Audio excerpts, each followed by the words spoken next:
जो पारदर्शक यंत्र से भी न देखे जाए, सूक्ष्म दर्शक यंत्रों से भी न देखे जाए, ऐसे जीव से लेकर ब्रह्मादिक तक सब में सरल रूप से स्थित पूर्ण ब्रह्म को कोटि कोटि प्रणाम। वो ब्रह्म स्वरूप छोटे से छोटे जंतु का ही है, छोटे से छोटे ऐसे जीव जंतु का भी है, और महत से महत महाकाय प्राणियों का भी है। वो सब में बस रहा है, सब में स्थित है, सर्वरूप होकर स्थित उस ब्रह्म को, उसके लिए न कोई छोटा है न कोई बड़ा है। वो न कभी किसी के कर्म को देखता है, न किसी के रूप को देखता है, न किसी के साथ उसे अच्छा या बुरा की भावना होती। उसको तो सर्व में स्वयं का ही अनुभव है, और उसका वो अनुभव हमारा अपना हो जाए, इसके लिए उनकी हमें प्रेरणा भी है। समस्त विश्व को देख के और ये शास्त्र की बात सोच के हम जब चिंतन करते हैं कि जब पूर्ण ब्रह्म परमात्मा इतना महत् स्वरूप स्वयं छोटे से छोटा होने में भी कभी भी न्यूनाधिक नहीं देखता, तो हमें क्यों न्यूनाधिक देखना चाहिए? न कोई न्यून है न कोई अधिक है, न शरीर के कारण न्यून हो सकता है न अधिक हो सकता है, न व्यवहार से कोई न्यूनाधिक हो सकता है। कोई भी प्रकार से न्यूनाधिक हो ही नहीं सकता, क्योंकि स्वयं ही स्वयं है, जो महत् से महत् है और सूक्ष्माति सूक्ष्म है। ऐसे पूर्ण ब्रह्म स्वरूप को शास्त्रों के आधार से हम अच्छी तरह से समझते हैं। जब चिंतन मनन करते हैं तब भी हमको वही होता है कि वो ही सत्य है, वही हमारा अपना आपा है, और सबका भी स्वयं का रूप वही।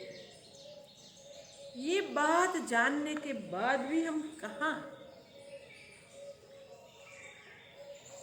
कौन सी गलती के कारण व्यवहारकालीन दृढ़ता नहीं कर सकते? एक ही कारण है कि हम शास्त्रों के आधार से सोचते हैं और चिंतन मनन करते हैं, तब तक हमको ये बात बहुत अच्छी लगती है, मगर जब व्यवहार में लगते हैं ना, तब हमें हमारे भीतर हुआ अहंकार वो सत्य को बुला देता है, और देहाभिमान से हम कार्य करने लगते हैं। देहाभिमान के कारण ही हम इतनी भारी गलती कर बैठते हैं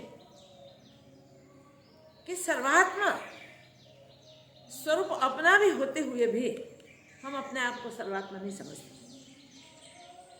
जब वो सर्वात्म स्वरूप को हम पहचान लेंगे, जान लेंगे, और उसी से दृढ़ निश्चय करके उसी में ही स्थित रहेंगे, तब फिर दोबारा गलती नहीं होगी, क्योंकि फिर आना जाना ही नहीं रहेगा, सब समाप्त हो जाएगा। जो भी सत्य है वो शाश्वत है, वही निरंतर है, और वही वो है।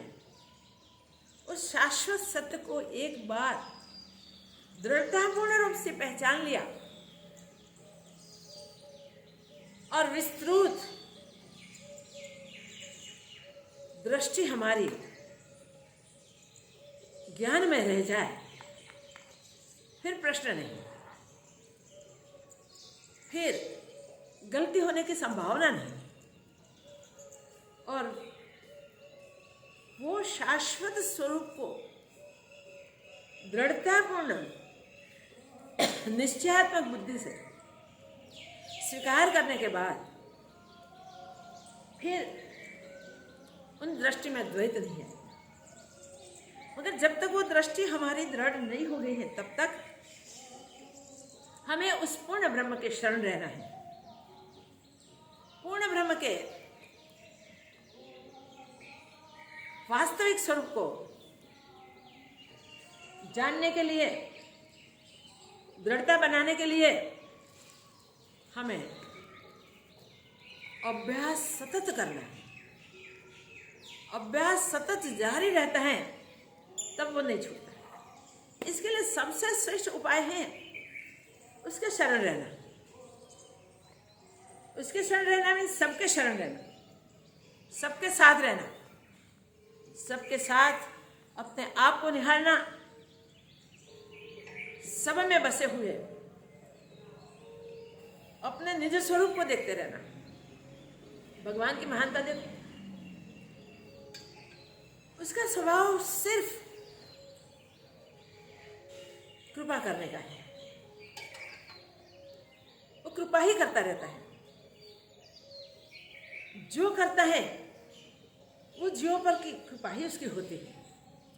हम इतना ही सोचे, वो कभी पक्षपात नहीं करता। इस सृष्टि का सर्जन करने के बाद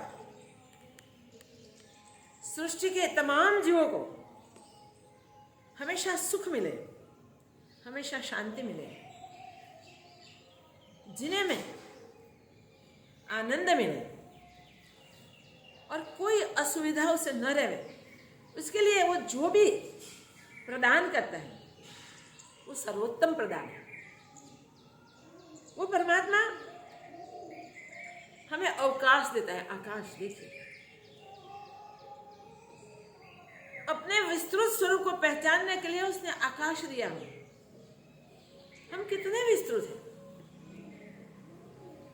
हमारी क्या हाइट है, क्या डेप्थ है।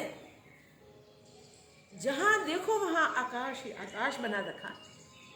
जिसे हम चिंतन करें तो हमको पता चले हम ही तो आकाश के रूप में विस्तृत हैं। ऊर्जा में देखो, विचारो, जब तक चित्त चले तब तक पहुंचो। वहां आपको अवकाश ही अवकाश, वहां से उर्दू भी अवकाश ही अवकाश। अधः को जाओ, वहां भी जाने का अवकाश ही अवकाश। दसों दिशा में जाओ, अवकाश ही अवकाश, आकाश ही आकाश। स्वयं आकाश बन के स्थित और पंचभूतों को देखो, वो भी उसके सिवा कुछ नहीं है। जहां देखो वहां, जहां जाओ वहां श्वसन की व्यवस्था। जहां देखो वहां हवा ही हवा, जो हमारा जीवन बन जाए। कहीं भी हमें सांस लेने में दिक्कत न पड़े। कुछ भी कूड़ा कचरा ऐसा रह न जाए, उड़ा के ले जाए। पवन बन के स्वयं स्थित जल,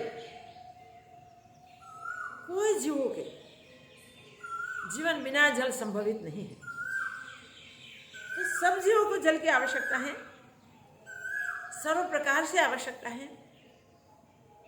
जो अपने जड़ों से हिल नहीं सकते, उनका जीवन भी जल ही वहां पहुंचा देता है। वो सबके लिए सर्वत्र जल की व्यवस्था। प्रकाश देखिए, सूर्य भगवान को दिन भर प्रकाश रहता है, पूरे दिन प्रकाश से रहते हैं। वो सूर्य भी और कौन है, वही। तो सर्व जीवों को प्रकाश भी वही देते हैं। सबके जीवन सूर्योदय से प्रारंभ होते हैं। सारे व्यवहार, तो सारे व्यवहार उसी के कारण ही होते हैं। अंधेरे में हम क्या व्यवहार कैसे जी, और उसकी तप्तता, इस तप्तता से सब जीवों के जीवन परिपक्व बने। सर्वत्र अति जल या गंदगी जीवों के द्वारा होती है, उसको उठा के सूर्य भगवान ले जाता है, सर्वत्र स्वच्छता रखता है, सड़े हुए के सुखा देता है। देखो क्या नहीं रखा उसने, क्या नहीं देखा जीवों के लिए और क्या नहीं किया। चंद्र पूरे दिन के तपे हुए तप्त जीवों को अमृत बरसा के अमृतमय बना देता है। सुंदर शीतल प्रकाश मिले और आकाश का अवलोकन करें तो सच्चे आकाश की समृद्धि देखने को मिले। तारा नक्षत्र चंद्र सूर्य वो बनाए उसने, जहां देखो वहां उसी का ही साम्राज्य, उसी की ही पूर्ण समृद्धता। ये पृथ्वी बना के सबको आधार दे दिया। पाताल में बस सके ऐसे जीवों के लिए पाताल बना दिया। दैत्य नाग आदि पाताल में बसते हैं, उसका जीवन पाताल में सुरक्षित है। तो चाहे दैत्य हुए, चाहे दानव हो, चाहे दैव हो, पुण्य कर्म करके परम सुख को, जो सच्चे सुख को नहीं जानते, स्वर्ग के सुख को परम सुख मानते हैं, चलो उसकी मान्यता के अनुसार सकाम कर्मियों सत्कर्म करने वालों को स्वर्ग के सुख दे देता है। उसके लिए स्वर्ग की व्यवस्था। ऊर्ध्वलोक के जो लोग के अधिकारी जीव हैं, उन लोगों के लिए, उन जीवों के लिए ऊर्ध्वलोक बनाए। पाताल वासियों के लिए पाताल उनकी व्यवस्था के लिए, जो जिसके योग्य होते हैं उसके लिए योग्यता के अनुसार सब स्थान बनाए। फिर सबको जीने के लिए समान रूप से सब व्यवस्था दे दी। भगवान कभी वो नहीं देखते कि अनधिकारी उसको जल नहीं मिलना चाहिए, उसको खाना नहीं मिलना चाहिए, उसको हवा नहीं मिलनी चाहिए, उसको अवकाश नहीं मिलना चाहिए, उसको सहाय नहीं मिलनी चाहिए। कभी ईश्वर ने नहीं सोचा। वो समान रूप को सबको देता है, समान रूप से सबको सारी सुविधाएं प्राप्त होती है, जो सुविधाओं से जीव मात्र प्रसन्नता से अपना जीवन जी सकता है। जो जीवन मिला है अपने अधिकारत्व के अनुसार, वो जीवन में सबको सुख का अनुभव हो, सबके मन शांत रह सके। देखो आगे पीछे को सब बुला दिया, कभी कोई जीवात्मा दुखी ना हो। पूर्ण सुख के सबके लिए चांस, क्योंकि पूर्ण स्वरूप परमात्मा है। उस परमात्मा स्वरूप के साथ जो अनन्यता से भक्तिपूर्ण जीवन जीता है, उसको परमात्मा सुख का आनंद मिलता है। मगर वो किसी के भाग्य में है जिसने अपना वो अधिकारत्व साबित कर दिया है कि वो पूर्ण परमात्मा स्वरूप को प्राप्त कर सके। और वो शरीर है मनुष्य शरीर।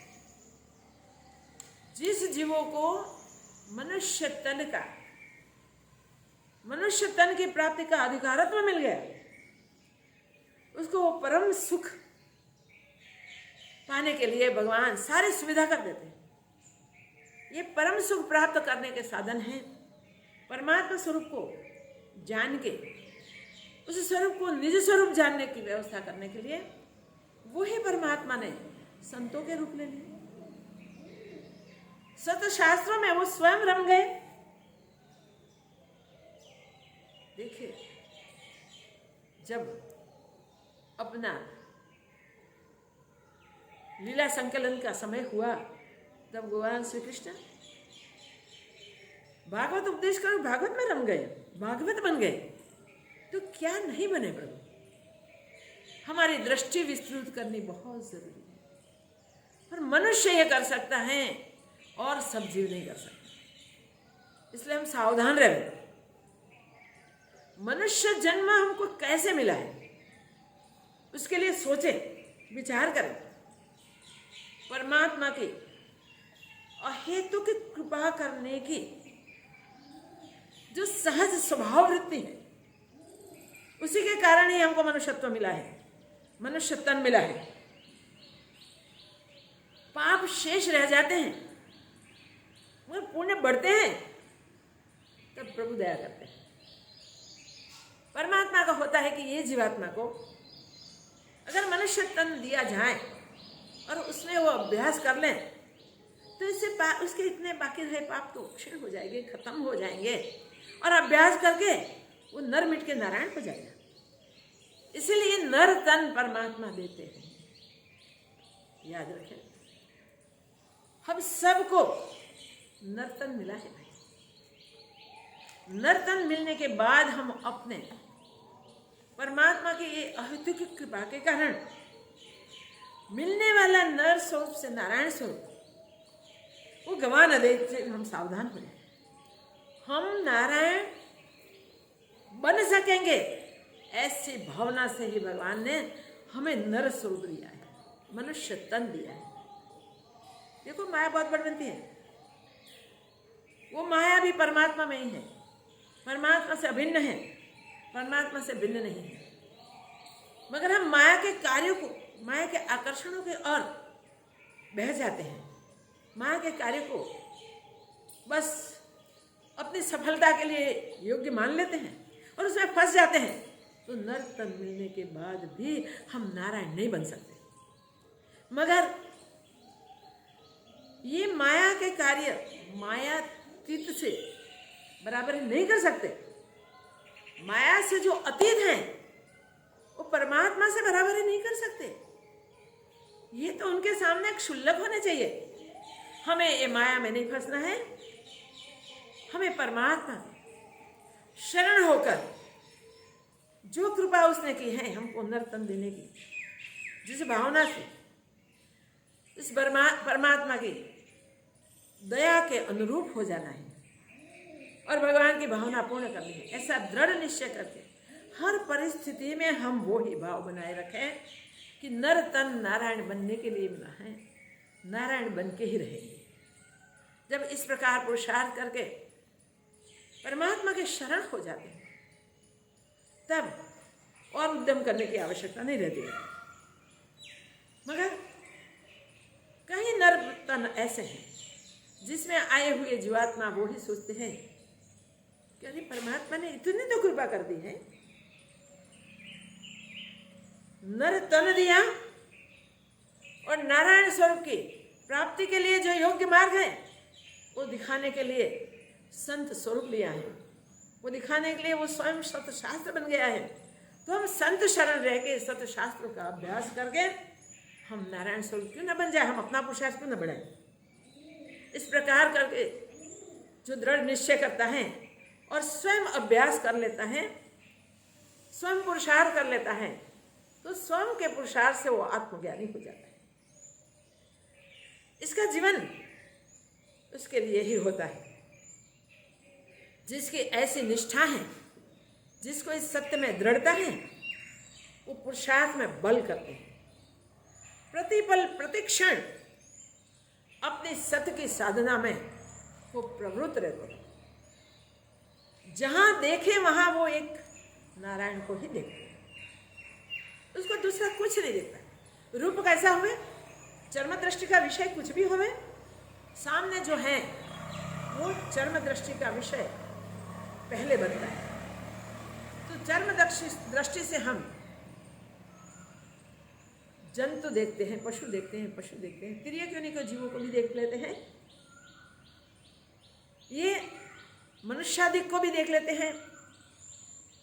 दानव भी कोई राक्षस आके बन के आ गया तो उसको राक्षस रूप से भी देख लेते हैं, और देवता बन के आ गया तो देवता के रूप में भी देख लेते हैं। चर्म दृष्टि से देखेंगे तो क्या होगा, देवता को देखेंगे तो खुश हो जाएंगे, बस अब हमको आशीर्वाद मिल जाएंगे, कृपा मिल जाएगी और वहाँ रुक जाएंगे। देवता क्या दे सकते हैं? सोचे, जगतिक जो भी चीज चाहिए वो सब दे सकते हैं। कल्प वृक्ष क्या दे सकता है? चिंतामणि क्या दे सकती है? सिर्फ वो ही जो जगत में उपलब्ध है। याद रखें, चिंतामणि या कल्प वृक्ष में वो सामर्थ्य देने वाला, उसमें बसने वाला पूर्ण ब्रह्म परमात्मा क्या देख सकता है? वो उसके सामने देखे, सोचे। हमारी सोच कैसी होनी चाहिए? तो वो पूर्ण ब्रह्म परमात्मा है, वो अपने पूर्ण स्वरूप को हमारे में उड़ेल सकता है, उतार सकता है। तो उसके पास क्यों न जाए? उसके शरण क्यों न रहे? उसके आश्रय क्यों न करें?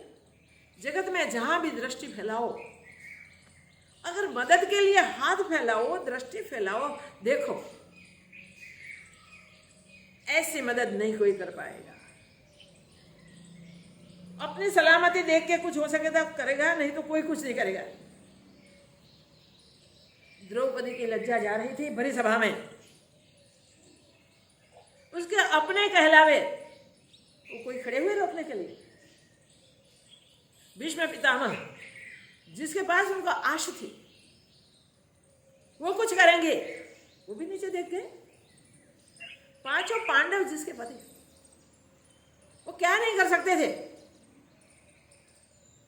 वो भी कुछ नहीं कर सकते। निसहाय द्रौपदी शत्रुओं के हाथ में है और शूरवीर पति कायर की तरफ बैठे रहे। देखिए,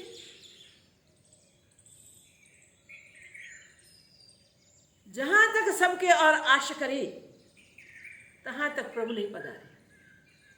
अपने बल को आजमा के देखा कि मैं मेरे वस्त्रों को पकड़ लो। उसने देखा वो नहीं हो सकेगा, दुशासन के सामने वो अपनी रक्षा नहीं कर पाएगी। उसने भगवान को पुकारा, हे अंतर्यामी, ये कष्ट है, दुख है, आपत्ति है, कुछ भी कहने की जरूरत नहीं। तुरंत पधार गए और स्वयं वस्त्र बन गए। देखो, ईश्वर सब कुछ बन के स्थित है। मैं जैसे पुकारो, जिस रूप में चाहो, उस रूप में पाने के लिए सिर्फ उसकी और दृष्टि फैला दो। कुछ कह सकते हो तो प्रार्थना करो, नहीं कह सकते हो तो देखो उसे, सिर्फ असहाय बन के देखो। अरे भाई, द्रौपदी को तो वस्त्र की आवश्यकता है, हमें तो क्या आवश्यकता है पता है? हमें भवाटवी के रोग में फंसे हुए हैं। द्रौपदी को तो भगवान ने तुरंत आके वस्त्र दान दे दिया और इतना दिया कि दुशासन निर्बल हो गया। तत्क्षण पधारे, तत्क्षण कार्य हो गया कुछ ही मिनटों में। हमें तो भवाटवी से मुक्त होना है भाई। भवाटवी में लिपटे हुए हम जन्मों तक भटकते हैं, बच नहीं सकते। हमारा बाहुबल वहां अटूट श्रद्धा के बिना कोई कामयाब नहीं होगा। अटूट श्रद्धा हो जाएगी, निश्चय पूर्ण ज्ञानी भी वो ही सोचेगा कि वो परमात्मा मुझसे कहां दूर है, मैं उससे अभिन्न हूं, मैं वो ही हूं। तब उससे बिना सोचे, बिना चाहे, बिना संकल्प के उसके लिए जो जरूरी सब हो जाता है। कैसे होता है? उस परमात्मा स्वरूप को अपना स्वरूप स्वीकार कर लिया। तो जो भक्त हैं वो क्या करते हैं? अपने इष्ट को पुकार दें, प्रभु हम शरण हैं, अब कोई हमें बचा सके ऐसा नहीं है, आप ही बचा सकते हैं। फिर वो पशु हुए तो भी क्या है, अगर शरण जा सकता है तो। छोटा सा कीट पतंग हुए तो भी क्या है, कोई फर्क नहीं पड़ता। इसके लिए तो परमात्मा ही सब कुछ बन के बैठा है, मगर पुकारने की शक्ति जिनके पास होती है उसे मदद मिल जाती है। देखिए, गजराज को संकट आया। गजराज कौन था? पूर्व में इंद्रधुम्न नाम का राजा था। राजा का एक ही धर्म होता है मेन, प्रजा का पालन रक्षण और धर्म को संभालना।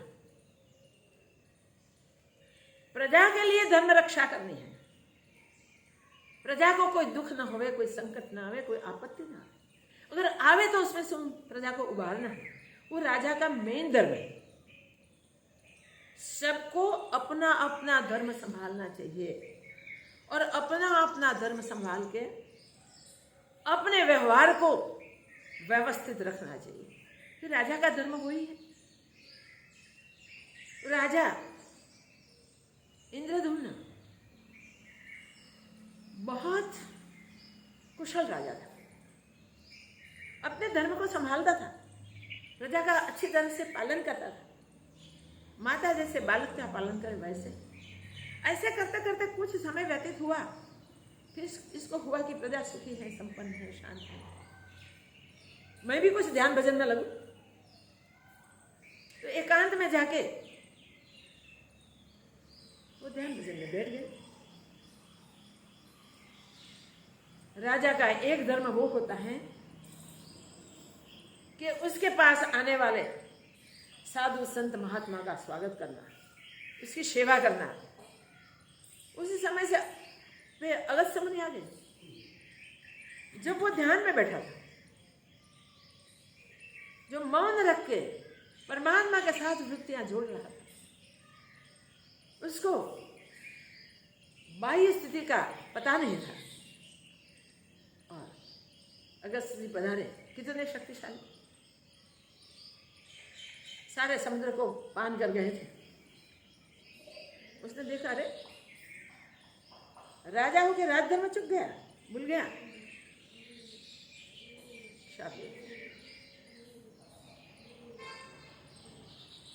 ये तो यही होता है। राजा सबसे प्रजा में, लोगों में सबका रक्षक और पालक कहलाता है। तो उसको तो ऐसा करना ही नहीं चाहिए। जहाँ कोई गलती हो गई तो ये जब संत महात्मा साधु अभ्यागत कोई भी आ जाए तो स्वागत करके उसका सम्मान करना, उसकी व्यवस्था करना राजधर्म में ही आता है। अगर वो ध्यान में मौन में बैठ जाएगा, एकांत में आंखें मूंद के, तो धर्म का भंग हो।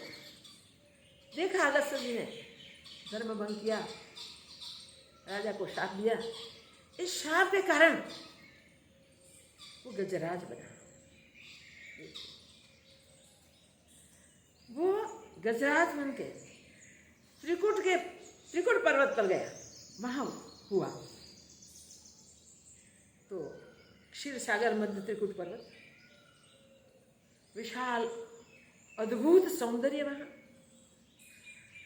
जहां अप्सराएं, गंधर्व, किन्नर सब बसते थे आनंद प्रमोद के लिए।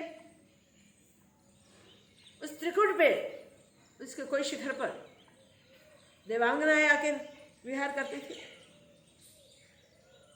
महासुंदर निर्मल जल वाला सरोवर, जिसमें बहुत सुंदर कमल खिले थे। ये गजराज वो पर्वत पे विहार करता था और उसके साथ अपना ही बड़ा परिवार था, विस्तृत परिवार। सबको लेके वो वहां बसते थे। सारे जंगल में, पूरे त्रिकुट पर के वन में उनकी डर सबको थी।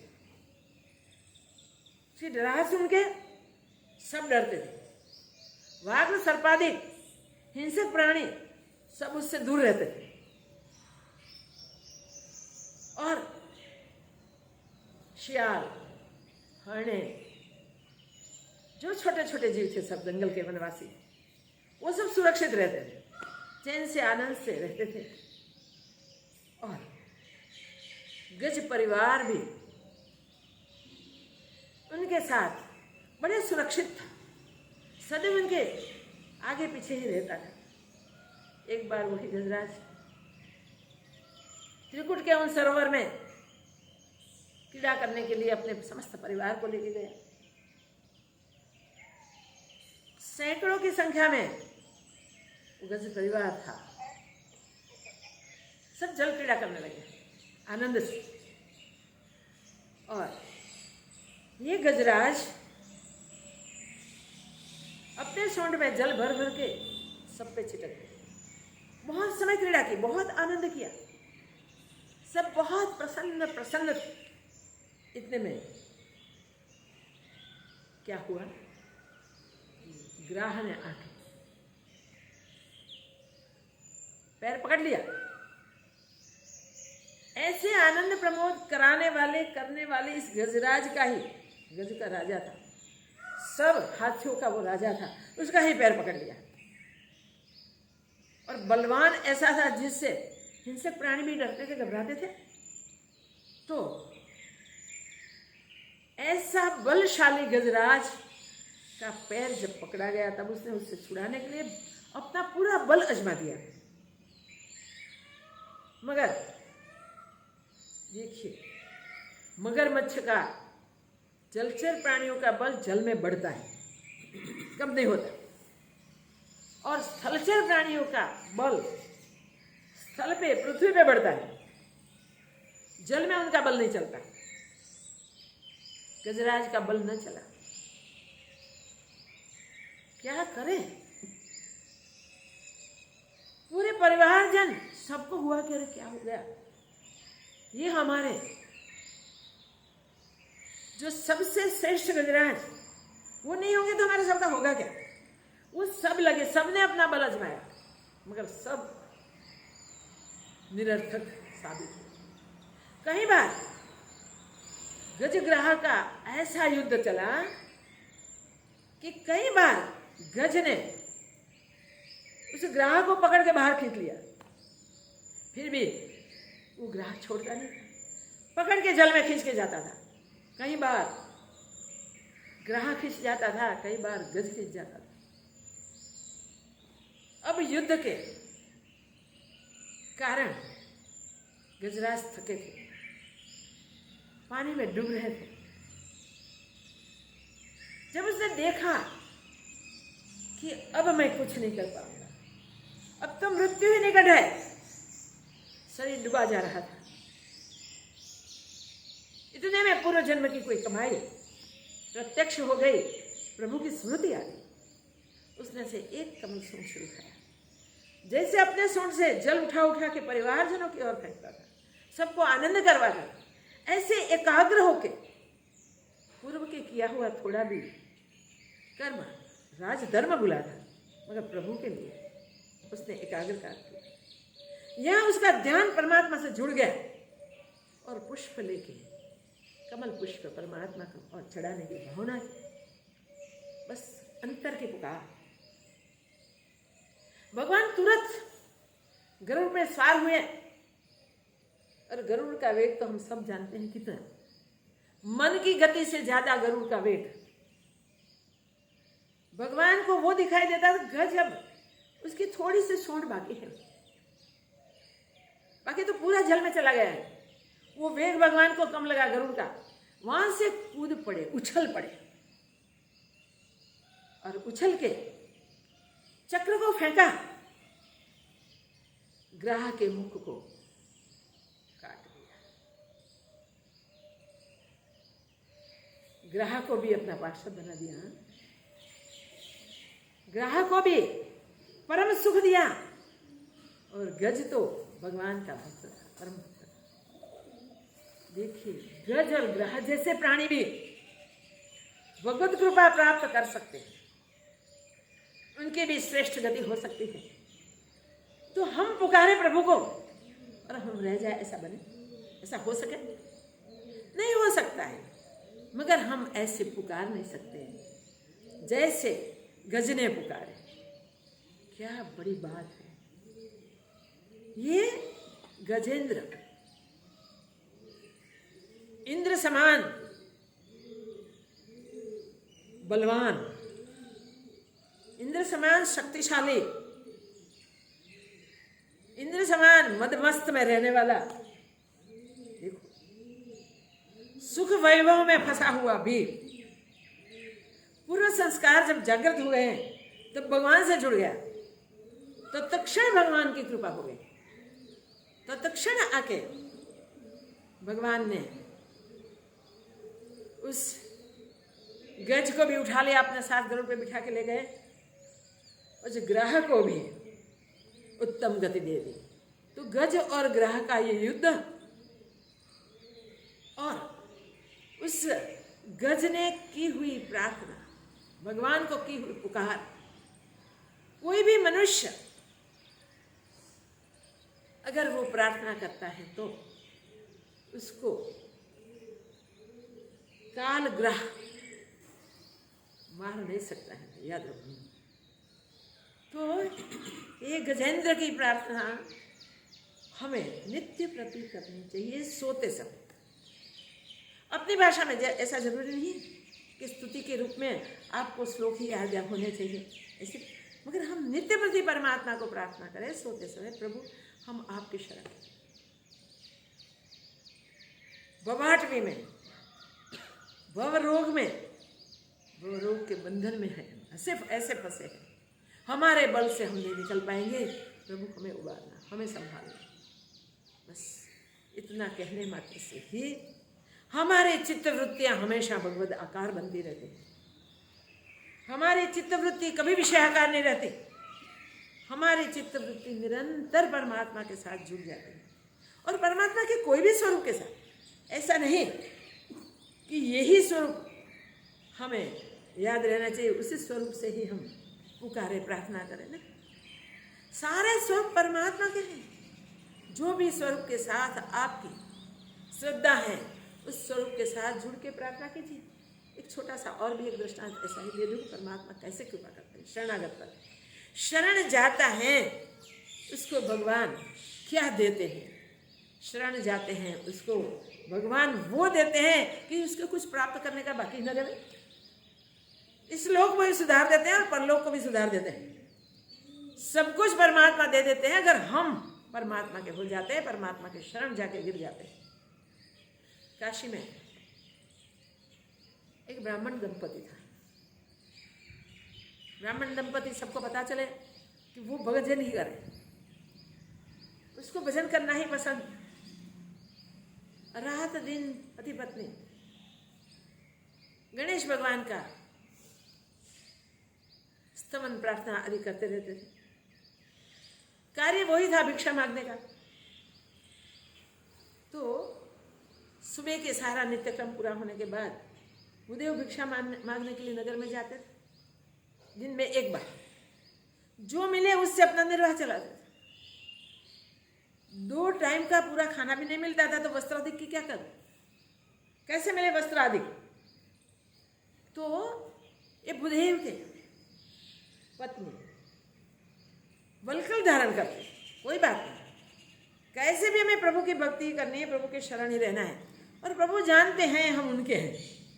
एक निष्ठा से वो भगवान गणेश की उपासना पूजा करते थे। कई बार ऐसा होता था कि रात को कुछ खाना न होवे, सो जाना पड़े, भूखे सो जाते थे, मगर प्रभु की भक्ति नहीं छोड़ते थे और हर परिस्थिति में प्रसन्न रहते थे। कभी फरियाद नहीं थी उनकी, कह रहे हम प्रभु भक्ति करते हैं तेरी और हम ये हाल में, खाना भी नहीं मिलता पूरा। नहीं, रात को सोते थे तब आकाश के और देखते थे तो अरस परस बातें करते थे। भगवान कितना दयालु है, सोते सोते चंद्र दर्शन का लाभ मिलता है, सोते सोते तारा नक्षत्र सब दिखाई दे रहे हैं। दिन में तो ये दिखने वाले नहीं है, रात भर दिखते हैं। प्रभु की कितनी कृपा है, वाह वाह वाह। अपने को धन्यभाग समझते हैं। कैसी झोपड़ी होगी आप अंदाज लगा दीजिए, जिसमें छत भी नहीं था, टूटा फूटा कुछ डाला होगा, इसमें से पूरा आकाश दिखता था, उसका भी उन्होंने सद्विचार किया। हमेशा जो पॉजिटिव सोच करता है ना, वो जीवन में हमेशा सक्सेस होता है। वो ही सोचते थे। रात दिन एक ही कार्य था, प्रभु को पुकारा। इसमें भूदेव ने भिक्षा मांगने को गए थे, तब देखा कि गणेश जी काशी में पधारे हुए हैं और सब गणेश जी का अपने घर ले जाके पूजन अर्चन करते हैं, गणेश जी की पधरावणी करते हैं।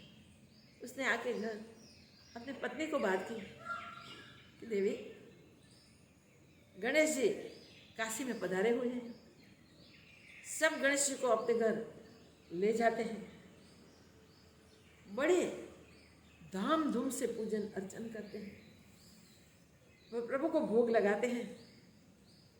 मुझे भी मन होता है कि हम भी ऐसा कुछ कर सके। तो वो देवी ने क्या कहा, भगवान को कोई धन वैभव की आवश्यकता नहीं होती। भगवान तो भाव को ही खाते हैं, भोगों को नहीं आरोपते। अगर तुमको भाव ही हुआ है तो हमारे वहां वही पधरावणी करें। तो जहां थे वहां जाके भूदेव को बोला कि वहां जाओ और अपने वहां पधरावणी के लिए आमंत्रण दे आओ। जहां थे वहां गए भूदेव और बोले कि हमारे वहां पे पधरावणी। लोग हंसने लगे। मगर प्रभु की प्रेरणा ऐसी होती है, जिसके वहां थे उन्होंने बोला हाँ कल ही तुम्हारे वहां पधरावणी करवाएंगे। अब आके भूदेव ने बोला कि हाँ कल ही प्रभु पधारेंगे, हम क्या करेंगे, आप चिंता मत करो। करने वाले थे तो प्रभु तो है। वो आए हैं काशी नगर में और हमारे घर आने के लिए सम्मति हुई है, तो इसकी ही इच्छा है और उनकी इच्छा वो ही पूर्ण करेंगे, हमें क्या चिंता। पड़ोसी के घर जाके बोले कि कल भगवान हमारे वहाँ पधारने वाले हैं, आप सबको पधारना है। छोटी सी झोपड़ी, सबको आमंत्रण। और पड़ोसी के पास किसी ने बोला कि अरे तेरे पास पूजन अर्चन के लिए सामग्री है, धूप की व्यवस्था है। सब जानते थे गरीब। तो पड़ोसियों ने पूजन अर्चन की सामग्री दे दी, धूप दीप की व्यवस्था कर दी, भगवान के बिराजने के लिए आसन वगैरह सब करवा दिया, सब हो गया। भोग लगाने के लिए तो किसी ने पूछा नहीं। अब रात तो हो गई थी, क्या भोग लगाएंगे, भूदेव चिंतित हैं। उसने बोला आप चिंता नहीं करना, सुबह भोग की व्यवस्था हो जाएगी, प्रभु कर देंगे। सुबह भी कुछ नहीं हुआ। घर में एक मुट्ठी चावल थे, एक ही मुट्ठी, जो रात को पति पत्नी को खाने का। तब वो स्त्री ने सोचा कि कहीं बाहर भूखे सो गए हैं, प्रभु के स्वागत में अगर भूखे सो जाएंगे तो क्या, क्यों व्यवस्था नहीं हुई देखिए। तो वो मुट्ठी चावल थे, उसने उठ के सोचा कि हाँ मैंने भगवान व्यवस्था करेंगे ऐसा बोला, मगर मैंने वो भी सोचा था कि प्रभु के स्वागत के लिए मेरे पास चावल तो है, हम नहीं खाएंगे, भूखे सो जाएंगे। तो वो ये चावल का भोग मांगते, उसने ज़्यादा सा पानी डाल के उसकी माड़ बना दी। चावल पूरे इसमें गल गए, थोड़ा नमक डाल दिया और भगवान को भोग लगा दी। सब हांसी कर रहे हैं जो भी आए थे। किसी को बिठाने के लिए पागरण भी नहीं था, घर में जगह भी नहीं थी, आंगन में बिठाने के थे, कुछ व्यवस्था नहीं थी। पड़ोसियों ने आके वहाँ वो बिछाने की भी व्यवस्था कर दी। तो बाहर बैठे बैठे सब मश्करी कर रहे हैं, सब बातें कर रहे हैं, सब हंस रहे हैं। कोई भावपूर्ण व्यक्ति थे जो वो भाव से देख रहे हैं कि इतना गरीब होते हुए भी कितने प्रेम से प्रभु का पूजन कर रहे हैं, कितने प्रेम से प्रभु से भाव से कितने जुड़े हुए हैं। और जब भोग लगाया, भोग में से वस्त्र हटाया तो मालिक भगवान ने खाना शुरू किया। माड़ पीने की शुरू की, हाथ में ले लेके पीते, हाथ में ले लेके। देखिए क्या बड़ी बात है। प्रभु को क्या चाहिए हम समझे। प्रभु को कुछ वस्तु पदार्थ की आवश्यकता नहीं है। वो पीते गए पीते गए पीते गए, थोड़ी सी बची। भगवान ने बोला कि मुझे अभी भी बहुत स्वाद आता है इसमें, बहुत स्वाद आता है, आप लोगों के लिए मैं कुछ नहीं छोड़ता, मैं वो भी पी लूँ।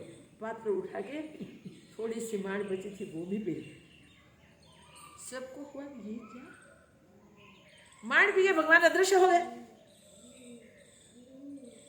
भगवान ने भाव से उसकी मांड स्वीकार कर ली। ऐसा सबको हुआ, मुझे पता नहीं था भगवान क्या कर सकते हैं। और ये पति पत्नी प्रसन्न प्रसन्न सब गए, वो नाचने लगे, कूदने लगे। वाह, प्रभु पधारे। प्रभु ने हमारी ये रूखी सूखी मांड कितने प्रेम से आरोग्य, वही बात करते करते दोनों एक दूसरे के साथ प्रसन्नता प्रदर्शित कर रहे हैं। फिर कोई आया, वो तो दोनों नाच रहे, कूद रहे हैं। बोली कि आप कौन, घर में है कोई? हाँ जी, देख रहे। ओह, सोना मान, वस्त्र, अलंकार, स्वर्ण के पात्र। बोले कि ये आपके वहाँ भेजे गए हैं। हाँ, मेरे लिए?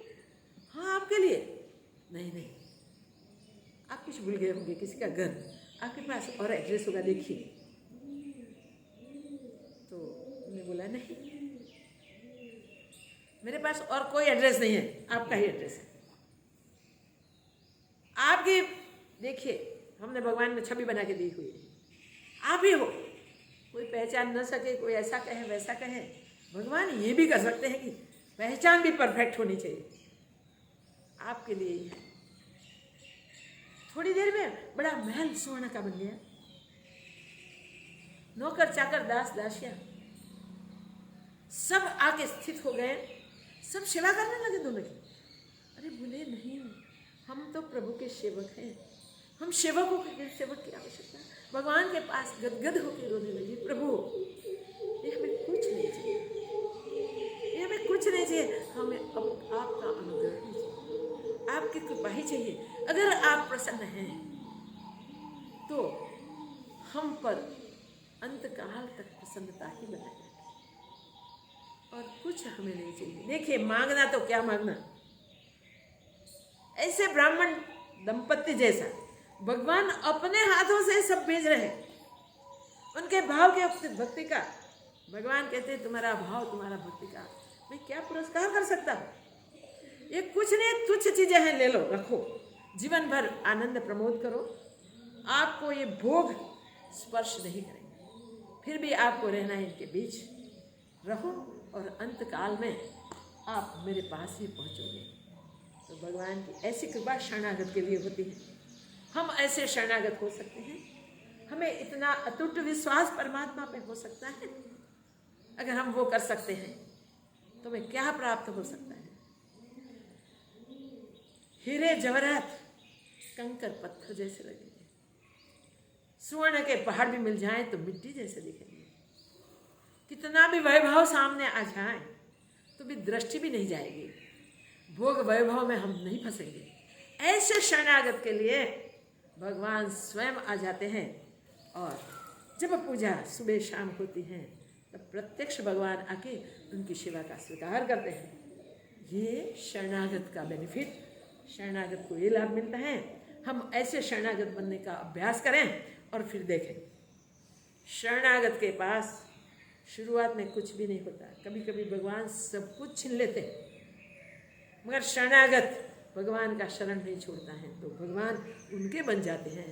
तो भगवान के पास क्या नहीं, सब कुछ भगवान उनका बना देते हैं, और भगवान स्वयं उनके पास सुबह शाम प्रकट हो जाते हैं। ये लाभ सबको मिल सकता है, सिर्फ उन लोगों के लिए था ऐसा नहीं।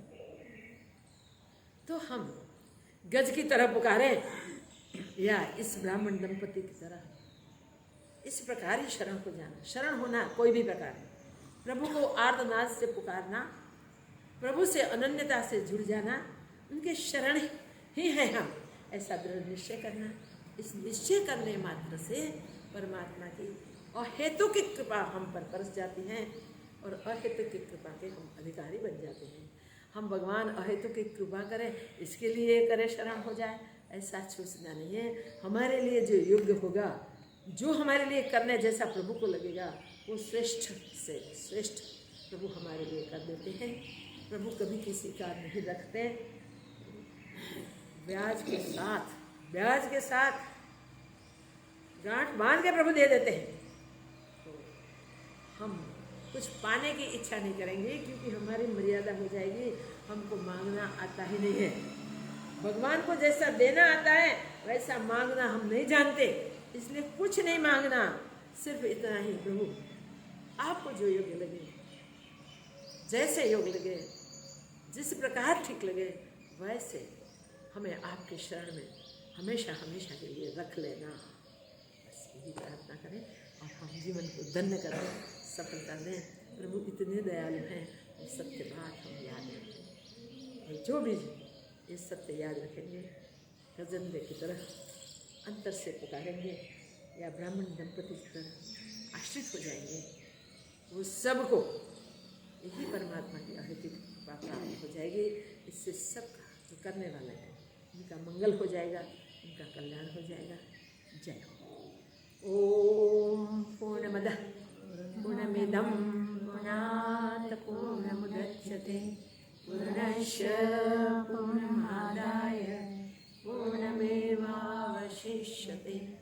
ओम शांति शांति शांति। श्री सद्गुरुदेव की जय।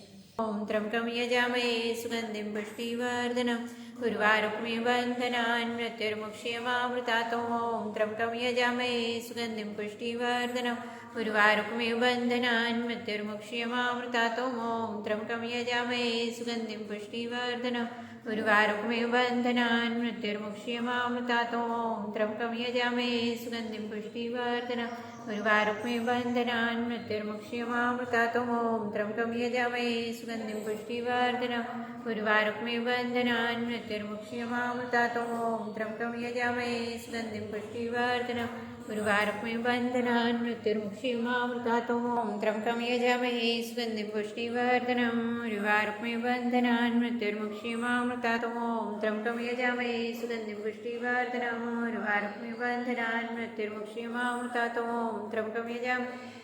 पुष्टिवर्धनम् उर्वारुकमिव बन्धनान् मृत्युर्मुक्षीयमामृतात्। ओम त्र्यंबकं यजामहे सुगंधिं पुष्टिवर्धनम् उर्वारुकमिव बन्धनान् मृत्युर्मुक्षीयमामृतात्। ओम त्र्यंबकं यजामहे सुगंधिं पुष्टिवर्धनम् उर्वारुकमिव बन्धनान् मृत्युर्मुक्षीयमामृतात्।